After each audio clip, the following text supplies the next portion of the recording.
RRB, l'invité du matin. Bonjour Elisabeth Moir. Bonjour Lionel. Votre invitée ce matin, Jenny Sigaud, la présidente de la CCI, la Chambre de commerce et d'industrie. Jennifer Sigaud, bonjour. Bonjour Elisabeth. Merci d'avoir accepté votre invitation. Après la publication vendredi d'une lettre ouverte aux élus du Congrès de la Nouvelle-Calédonie, et alors que cet après-midi le Congrès doit adopter une loi du pays portant régulation du marché et diverses dispositions d'ordre économique et fiscal. Alors c'est une lettre signée des présidents des 3 chambres consulaires, la CCI, la Chambre d'agriculture et la Chambre de métier, ainsi que du président du CESE. Vous déplorez la suppression de l'obligation de consultation de vos instances. Pour que les auditeurs comprennent bien, auparavant, vous étiez consulté sur un certain nombre de textes par les élus, par le gouvernement. Nous étions consultés à chaque fois, c'était une obligation justement, sur les tenues justement de ces demandes de protection de marché. Et puis, on a toujours donné un avis consensuel qui...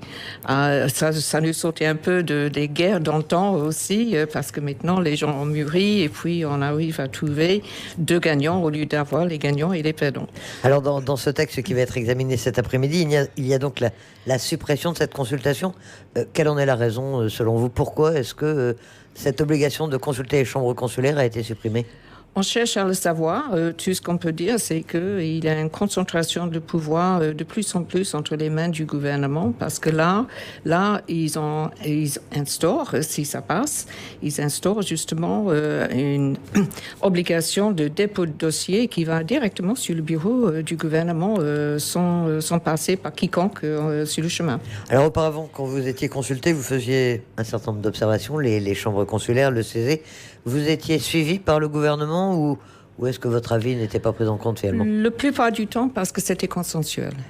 Et sur le fond maintenant, sur cette loi du pays qui porte régulation du marché, qui va être examinée cet après-midi, vous êtes d'accord sur le fond de cette loi ou vous auriez fait des observations Tous les quatre, les 3 chambres et le CESE ont donné quand même les avis favorables. C'est quelque chose qui est nécessaire, c'est un encadrement justement pour les entreprises, on n'a rien à dire. Donc vous avez été consulté sur cette loi, mais cette loi ne prévoit pas que vous soyez consulté dans l'avenir. Nous n'étions pas vraiment consultés. On a quand même à plusieurs reprises écrit au gouvernement pour dire qu'on souhaitait quand même être quand même tenu dans ce boucle. Le président du gouvernement à 2 reprises, une fois devant le COMEX, une deuxième fois devant le CESE, a dit que oui, les chambres allaient être maintenues pour donner un avis. Et puis, à la sortie, qu'est-ce qu'on trouve? On est informé. Ça veut dire quoi, informé? Tout le territoire est informé. Donc, ça ne veut rien dire. Informé, mais sans pouvoir donner votre avis. Alors, oui. Vous dites avoir, dans ce courrier, vous dites également que vous avez toujours soutenu la modernisation de la réglementation des protections de marché. Ça veut dire que vous êtes toujours favorable à ce dispositif? Vous pensez que c'est indispensable pour aider, soutenir la production locale? Oui, je pense. C'est vrai qu'on a un marché quand même qui est très restreint. C'est 280 000 personnes. C'est quand même, si on veut avoir une industrie locale, il faut quand même l'aider. Donc oui, on soutient quand même le dispositif de protection du marché, mais pas à n'importe quel prix non plus. Il faut quand même que tout le secteur économique soit consulté dans ces mesures. Et par exemple, quand le gouvernement décide par arrêté de supprimer les importations de yaourts, c'est tout nouveau, vous êtes consulté ou non? Vous êtes d'accord ou non? Pas du tout, nous n'étions pas consultés. La dernière consultation concernait, c'est autosaisie à l'époque aussi, c'était pour les croquettes de chiens. Et puis là, on a vu le résultat, il y a eu un consensus qui a convenu à tout le monde. Vous aviez participé à trouver ce consensus par la concertation? Tout à fait, on l'a organisé. Ouais. Et là, sur les yaourts, vous n'avez pas du tout été consulté? Pas un mot.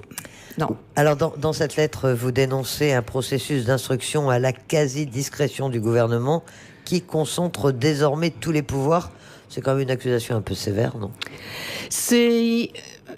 Vous savez, le rôle de la Chambre, c'est justement de représenter les entreprises du territoire, des 3 chambres, et le CESE, la société civile. Et en ce moment, on a les remontées de tous nos ressortissants qui sont quand même au bout du souffle. Ils n'en peuvent plus. Ils ont les marges réglementées, ils ont les prix de vente réglementés. Il n'y a pas de consultation, on leur impose tout cela. Il y a les sociétés qui sont vraiment en difficulté avec tout cela. Et quelque part, ça démontre si je peux le simplifier, une manque de confiance totale dans le monde économique. Les sociétés quand même, ce sont des entrepreneurs qui ont la santé de leurs entreprises à cœur, et on le dit comment le faire. C'est pas possible. Alors vous écrivez également, pour citer toujours cette lettre, vous exprimez votre inquiétude d'une économie excessivement administrée qui n'écoute plus le monde de l'entreprise et qui dégrade la confiance des entrepreneurs et des investisseurs. Vous êtes inquiet pour le climat des affaires en ce début 2019 ? Oui, très inquiet. Comment les choses peuvent évoluer selon vous ? Vous souhaitez être entendu davantage par le gouvernement, par les élus ? Oui, toutes les entreprises souhaitent être entendues. On a vu dernièrement, le MEDEF a essayé de faire entendre quand même les entreprises. Ça a échoué. L'autorité de la concurrence n'est pas entendue. Nous ne sommes pas entendus. C'est le gouvernement qui décide de tout seul dans son coin. Et concernant cette loi de pays portant régulation du marché, vous souhaiteriez donc que la disposition qui prévoit votre consultation soit réintroduite. Il y a un moyen de le faire. Vous allez demander, c'est ce que vous demandez aux élus du Congrès, d'intervenir dans ce sens-là ? Oui, nous espérons que les élus présentent un amendement ce matin, parce que ça va être débattu à 14h cet après-midi, qui permettrait quand même une consultation du monde économique par le biais des chambres, par le biais du CESE, qui nous écoute, qui voit les inquiétudes de tout ce monde. Et pour ça, il faut que vous ayez convaincu une majorité des élus du Congrès. Oui, j'espère qu'on a pu le faire. on verra ça, on saura ça cet après-midi lors de l'examen de ce texte. Merci Jaïssi Gaud d'avoir accepté notre invitation. Merci beaucoup, Elisabeth.